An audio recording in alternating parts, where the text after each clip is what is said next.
काय विचार हा पहिले विचार मी मला आम्ही आपलं SG चॅनलमध्ये सरचे स्वागत करतोय. आपलं नाव सांगा. अतुल काळे बावडी. अतुल काळे बावडी.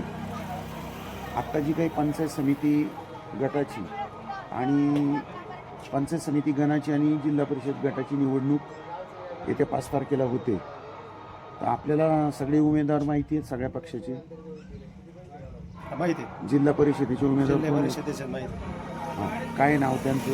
आता एकूण आपले पेडगाणातून आपले पंचायत समितीला आपले सरपंच आदर्श सरपंच आपले कवळे आहेत.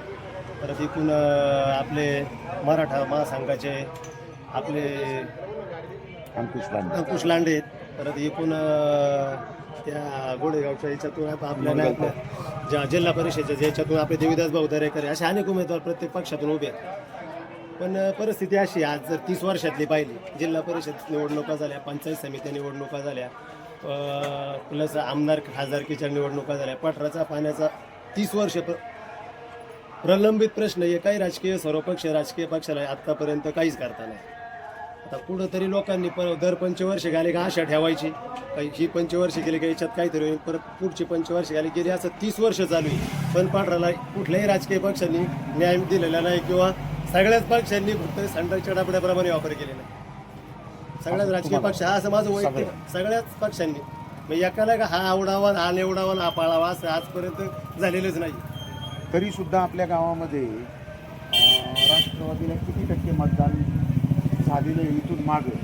आता इथून मागं जर ज्या टायमाला 1999 काळ पाहिला तर त्या परेडला 95 वळसे पाटलांच्याच मागं सातगाव पाठरा होतं. त्याच्यानंतर 2004च्या नंतर दादा ज्या वेळेला शिवसेनेत गेले त्याच्यानंतर थोडा मतविभाजन झालं.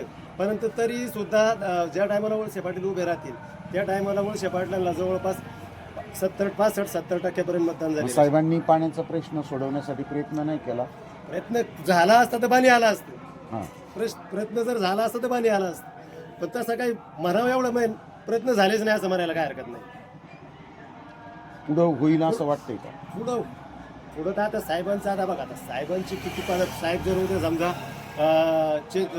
त्यांनी त्यांच्या मुलीला उमेदवारी देतात का इतर पक्षाचा कोणी उमेदवार त्या ठिकाणी येतोय किंवा त्यांच्या प्रकृती किंवा जे काय असतील त्यांच्या याच्यावर अवलंबून आहे. परंतु आता भारवशात ठेवण्याच्या पलीकडे गेले कारण 40 वर्ष आमदार असून जर पाणी येत नाही. तरी सध्या बावडीमध्ये किती टक्के मतदान होईल राष्ट्रवादीसाठी किंवा सेनेसाठी किंवा अन्य पक्षांसाठी?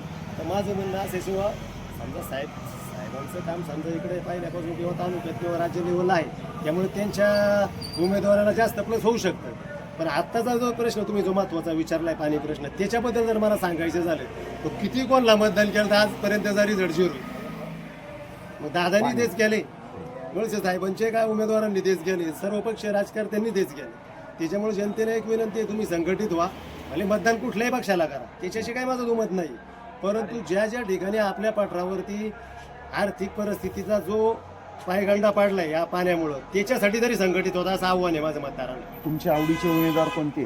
आता बघा आवडीचे उमेदवार बघा मी प्रखर हिंदुत्ववादी म्हणून मी जर आम्ही फक्त भारतीय जनता पार्टीला सपोर्ट करतो. पण माझं वैयक्तिक असं मत आहे आजच्या परिस्थितीला पठारापुरतं जर मर्यादित पाहिलं तर कुणी आवडावं निवडावं असं माझं मतच नाही. तरी पण आत्ताच्या येणाऱ्या निवडणुकीमध्ये आपलं कोणाला मत असेल?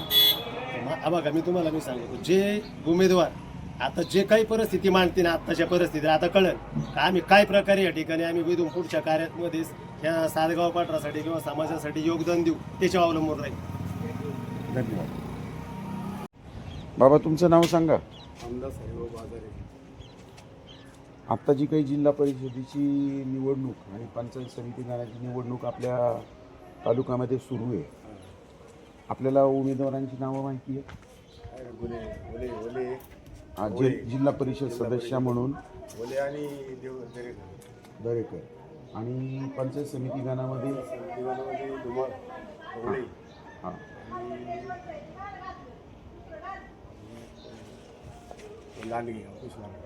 अंकुश लांडगे.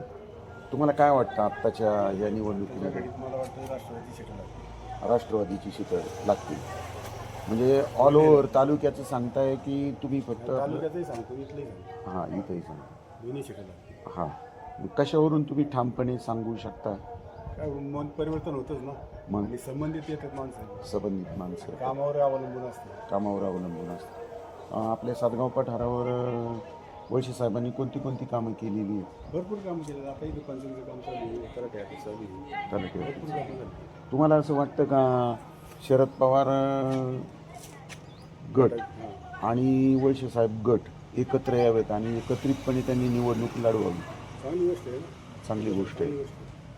आपल्या दृष्टीने सगळ्यांच्या तालुक्याच्या दृष्टीने चांगली चांगली गोष्ट गोष्ट आहे. तुम्हाला एखादं सातगाव पठारावर चांगलं विकासाचं काम सांगता येईल?